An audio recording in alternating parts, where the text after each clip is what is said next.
Hello friends, मैं हूं Neetu Gupta, spiritual life coach and spiritual healer.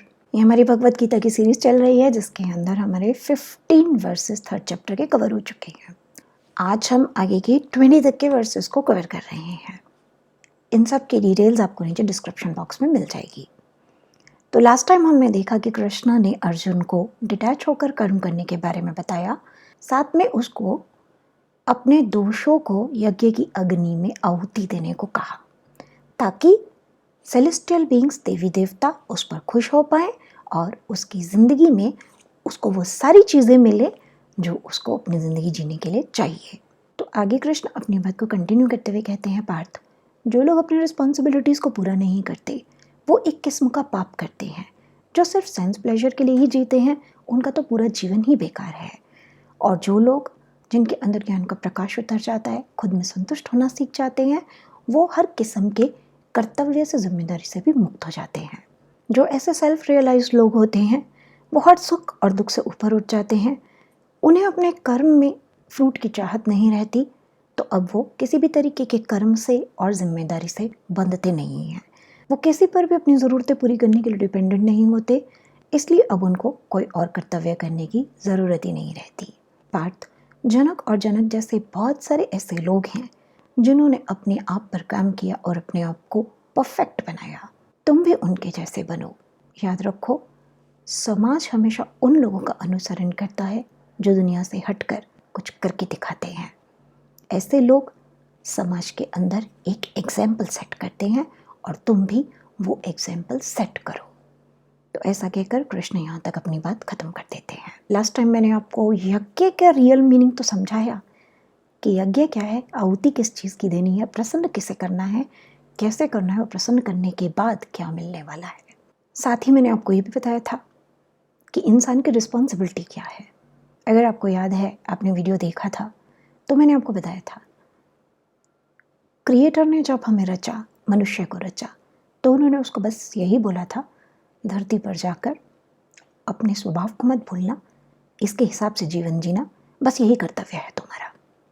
अगर ये करोगे तो और कोई कर्तव्य आएगा ही नहीं। मैंने साथ में आपको ये भी बताया था कि जब हम ये भूल जाते हैं तो इससे हजारों लाखों और ड्यूटीज़ का जन्म होता है जिनसे हम इस संसार में बंध गए हैं।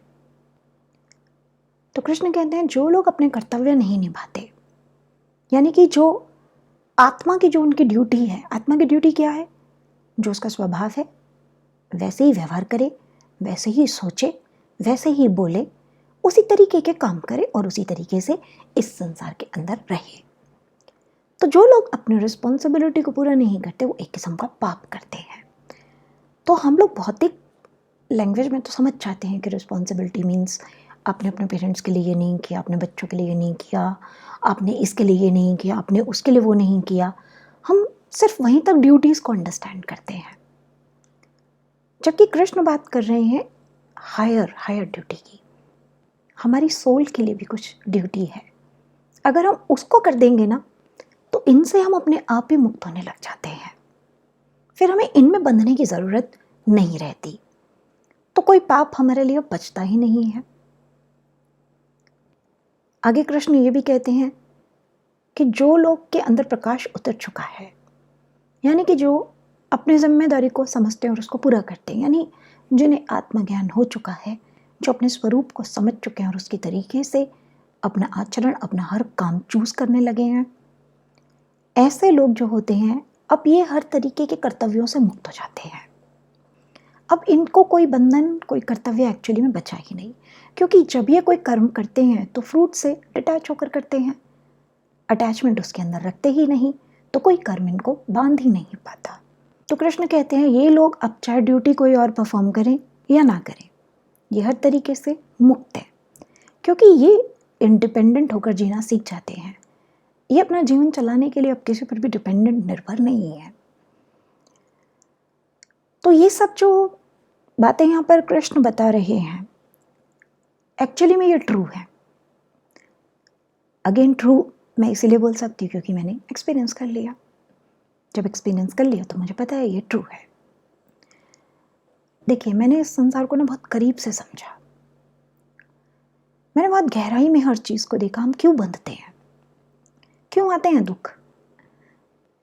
एक वक्त था जब मेरे पे भगवान से सवाल होते थे, कितनी जिम्मेदारियां हैं, खत्म ही नहीं होती, ये पूरा करो, दूसरी खड़ी हो जाती है, वो करो तो वो खड़ी हो जाती है, क्या कोई अंत है इनका?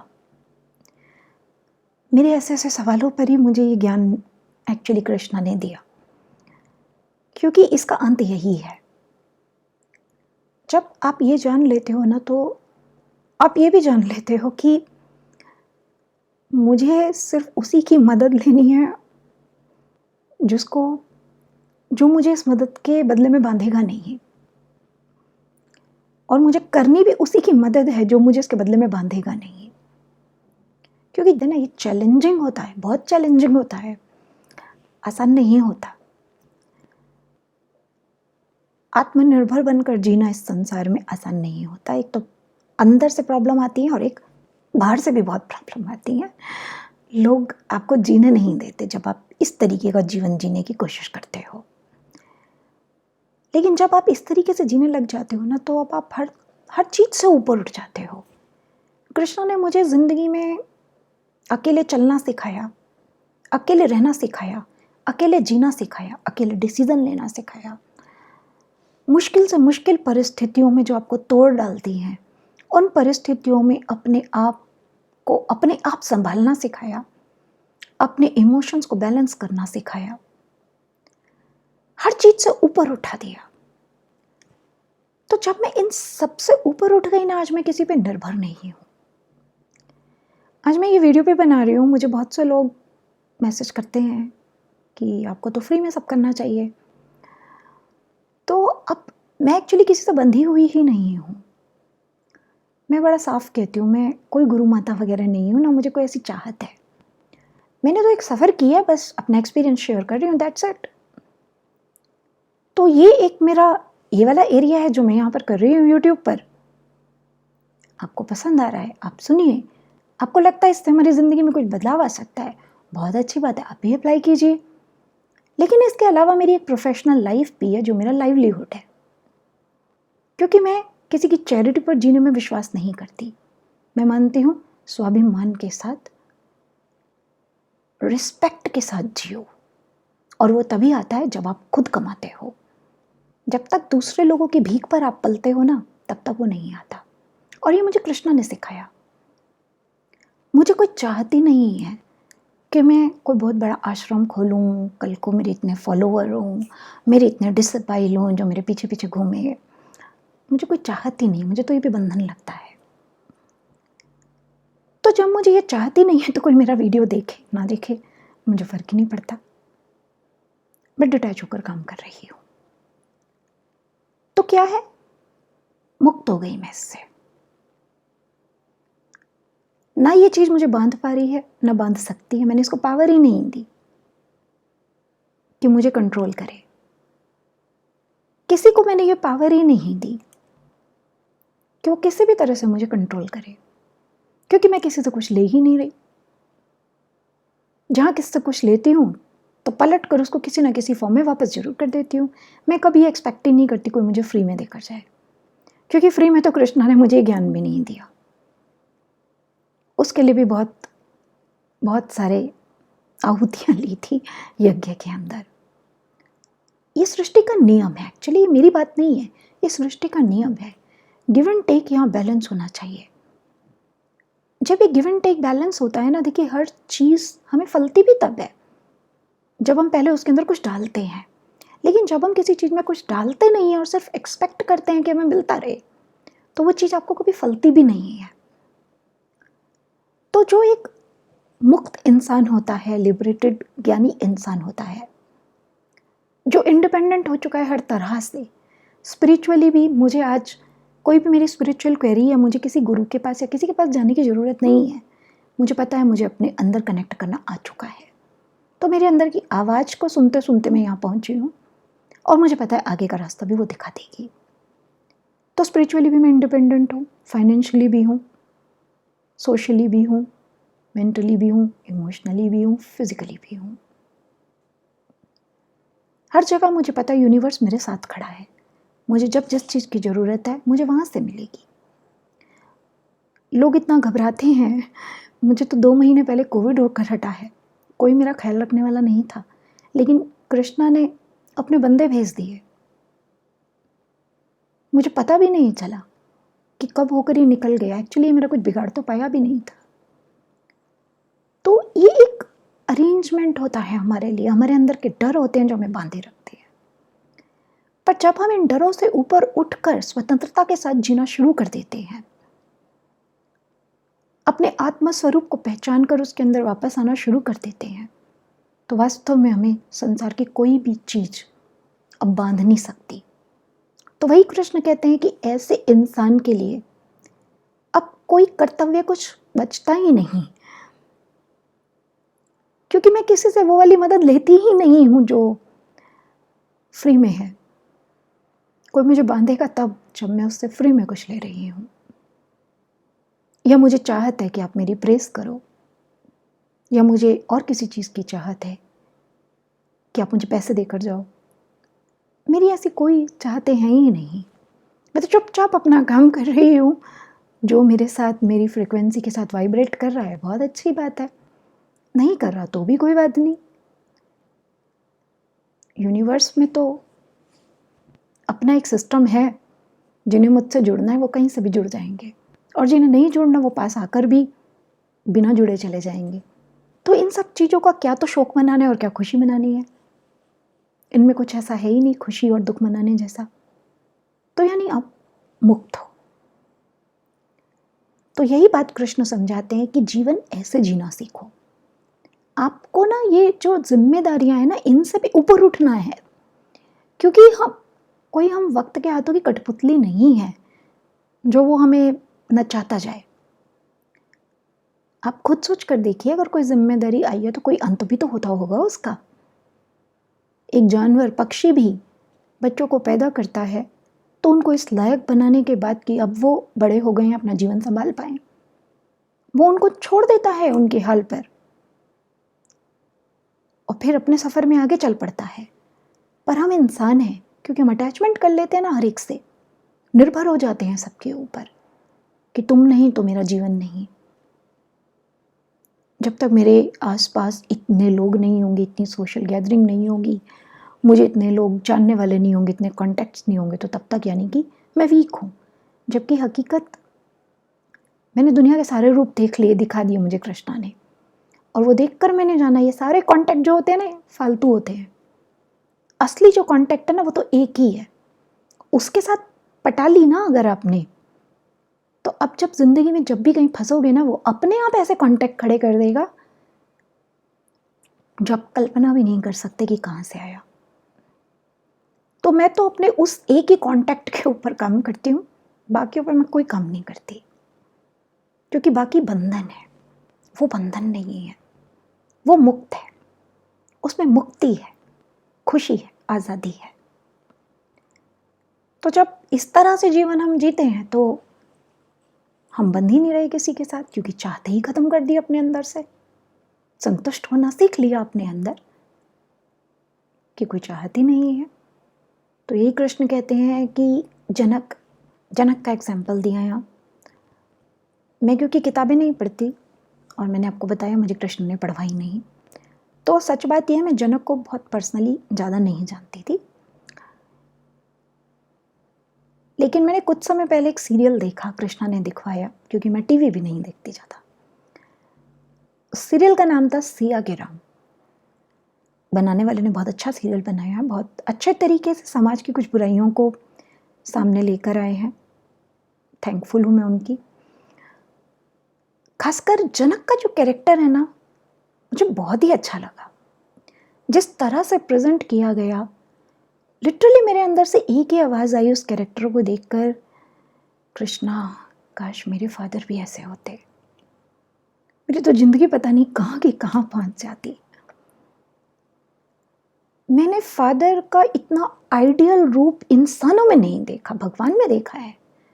भगवान से तो सब कुछ मिलता है मुझे, पर मैंने इंसानों में नहीं देखा कि कोई इतना आइडियल फादर। जिस तरह से उसने दिखाया, एक्चुअली भगवान ऐसे ही मुझे ट्रेनिंग देते हैं, तो मुझे पता है डिवाइन फादर, डिवाइन लव कैसा होता है। तो कृष्ण कहते हैं कि जनक ने जैसे परफेक्शन पाई ना अपने अंदर, अपने बच्चों से प्यार तो करता है लेकिन उन्हें कमजोर नहीं बनाता, उन्हें मजबूत बनना सिखाता है। अपने अंदर की बुराइयों को उसने जीता है। तो ऐसे बनो तुम भी।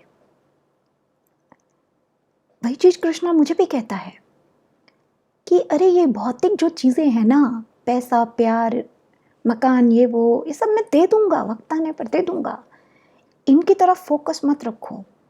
फोकस रखना है तो अपने स्पिरिचुअल गिफ्ट्स की तरफ रखो। एक बार अपने आत्म स्वरूप को पा लिया ना, तो फिर ये जितनी भी संसार की चीजें तुम्हें बांध नहीं पाएंगी। और बिना आत्मा को पाए इनके पास चली गई तो ऐसी फंसोगी, निकल भी नहीं पाओगी। और यही हो रहा है इस संसार के अंदर। हम सोचते हैं पहले खूब सारा पैसा कमा लें, पहले लाइफ सेट कर लें, उसके बाद आएंगे स्पिरिचुअलिटी की तरफ। तब तक कुदरत हमें इतनी ड्यूटीज में, कर्तव्यों में, कर्मों में ऐसा फंसा देती है कि अब टाइम ही नहीं बचता आने का। कृष्ण मुझे उल्टा चलाते हैं कि पहले ये करो फिर ये करेंगे, क्योंकि ये करने के बाद जब ये होगा ना तो तुम्हारी शुद्धि हो चुकी होगी। अब पैसे में तुम्हारा वो वाला मोह ही नहीं बचा। तुम सब जान चुके कि इस पैसे से कितना ले सकती हूं मैं। ये नाम, शौहरत सब माया है। 2 मिनट लगते हैं, कल तक कमाना या आज सब गालियां देते हैं उसको। यही सच है इस संसार का। तो इन चीजों के पीछे भागना बेकार है, ये खत्म ही होनी है। एक दिन तो जरूर खत्म होनी ही होनी है। जो नहीं खत्म होना वो है जो कृष्ण ने मुझे इतने सालों में सिखाया। संतोष करो, जिस भी परिस्थिति में हो खुश रहना सीखो। कोई साथ है या नहीं है, अपने अंदर संपूर्ण रहो। कुछ मिला या नहीं मिला, खुश रहो। ज्यादा है तो भी, कम है तो भी, कोई पूछ रहा है तो भी, नहीं पूछ रहा है तो भी, कोई तुम्हारी वीडियो देखे तो भी, नहीं देखे तो भी, कोई लाइक करे तो भी, नहीं करे तो भी, कोई आकर उसके ऊपर नेगेटिव कमेंट भी लिख के जाए तो भी, और कोई बहुत प्रेजिंग वर्ड्स लिख दे तो भी, क्योंकि ना ये टिकेगा ना ये टिकेगा। दोनों ने एक दिन खत्म हो ही जाना है। तो जब इसने और इसने खत्म हो ही जाना है तो इसके लिए हम क्यों दुखी हों। जिसके अंदर ये वाला प्रकाश उतर जाता है फिर संसार में अब वो स्वतंत्र हो जाता है। तो ये कृष्णा की ट्रेनिंग है, क्योंकि मेरा कोच कृष्णा है। आगे कृष्ण अर्जुन को ये भी कहते हैं कि अर्जुन, समाज के अंदर ना कुछ ही लोग होते हैं जो कुछ हटकर काम करते हैं, तो तुम वैसे बनो। समाज क्योंकि ना इनको फॉलो करता है, इनका अनुसरण करता है। जैसे हमारे नरेंद्र मोदी जी हैं, अब कहने वाले तो उनमें भी कमियां ढूंढते हैं, ठीक है, होंगी, मैं मना नहीं करती हैं, पर बहुत सारी अच्छाइयां भी तो हैं। पॉलिटिक्स का जो रूप उन्होंने आकर दिखाया, मैं ये नहीं कह रही कि सब वहाँ अच्छा ही है, मैं नहीं कह रही, लेकिन बहुत सारी बातें ऐसी हैं जो सिर्फ उन्होंने ही की हैं और किसी ने नहीं की। तो कम से कम उन्होंने हमको एक सोच दी, आने वाले पॉलिटिशियंस को ये बताया कि देखो तुम दूसरों के बारे में सोचो पहले, क्योंकि इस ओहदे पर तुम उनके लिए बैठे हो, और अगर तुम उनके बारे में नहीं सोच सकते तो यहाँ मत बैठो। मुझे उनकी ये बात बहुत अच्छी लगती है, वो कैसे सबको साथ लेकर चलते हैं। फीमेल्स को एम्पावर करने की बात करते हैं, बच्चों को एम्पावर करने की बात करते हैं, एजुकेशन सिस्टम को ठीक करने की बात करते हैं, युवाओं को आगे बढ़ाते हैं, वृद्धों का ख्याल रखते हैं, गरीब का ख्याल रखते हैं, अमीर का भी ख्याल रखते हैं। तो क्या है, वो एक एग्जाम्पल है। इस तरह से जिसके पास कुछ खास है ना, उसको छुप कर नहीं रहना चाहिए। मैं भी, सच बात ये वीडियोस कभी नहीं बनाना चाहती थी। मैं कैमरा फ्रेंडली पर्सन हूँ ही नहीं। 2 साल से कृष्ण किस तरह से मुझे तैयार करा रहा है मैं जानती हूँ। करते करते मुझे यहाँ तक वो लेकर आया। उसका पर्पस यही था कि जब तुमने एक यूनिक सफ़र किया है तो इसको शेयर करो दूसरों से। यू नेवर नो कौन इंसान इन शब्दों का इंतजार कर रहा हो। तुम्हारे शब्द सुनकर उसके अंदर भी एक विश्वास आ जाए, एक उम्मीद जाग जाए, वो भी सोचे जब ये कर सकती है तो मैं क्यों नहीं कर सकता। तो अगर हमारे पास ऐसा कुछ है तो हमें संसार को बांटना चाहिए, पर इसका मतलब ये नहीं होना चाहिए कि संसार ये समझ ले कि तुम बांटो ही बांटो। ये बांटने वाले की चॉइस होनी चाहिए। जब हम किसी से लेने जा रहे हैं तो हमारा जो आचरण होना चाहिए ना, वो लेने वाले जैसा होना चाहिए। हमारे अंदर विनम्रता होनी चाहिए, अधिकार नहीं होना चाहिए, खासकर तब जब हम उस इंसान को पलटकर कुछ भी नहीं दे रहे और ना ही इस सृष्टि को दे रहे हैं। तो यही एग्जाम्पल कृष्ण अर्जुन को सेट करने को कह रहे हैं, यही मुझे कहते हैं और ये सबको कहते हैं। देखिए एग्जाम्पल तो हमारे सामने ना और भी हैं जिनको हम फॉलो करते हैं, अभी तक तो कर ही रहे थे एटलीस्ट। हमारे बॉलीवुड के सारे लोग जैसे कपड़े पहनते हैं वैसे हम पहनते हैं, जैसे बोलते हैं वैसे हम बोलते हैं। किसी मूवी में टपोरी लैंग्वेज आती है तो जहाँ देखो वहाँ टपोरी लैंग्वेज यूज़ होती है, एब्यूसिव लैंग्वेज आती है तो एब्यूसिव लैंग्वेज होती है, सेक्स को ओपनली दिखाया जाता है तो सेक्स ओपनली किया जाता है। तो बस यही चीज़ है कि अगर आपके पास कुछ अच्छा है तो ज़रूर दुनिया के सामने लाइए उसको और एग्जाम्पल सेट कीजिए, क्योंकि समाज को सुधारने के लिए उन्हीं लोगों को आगे आना पड़ेगा जिन्होंने कुछ ऐसा किया है जिससे समाज प्रेरित हो सकता है और अपने अंदर बदलाव ला सकता है। तो चलिए आज के लिए इतना ही, नेक्स्ट टाइम आगे के वर्सेस पर डिस्कशन करेंगे। तब तक के लिए जय श्री कृष्णा।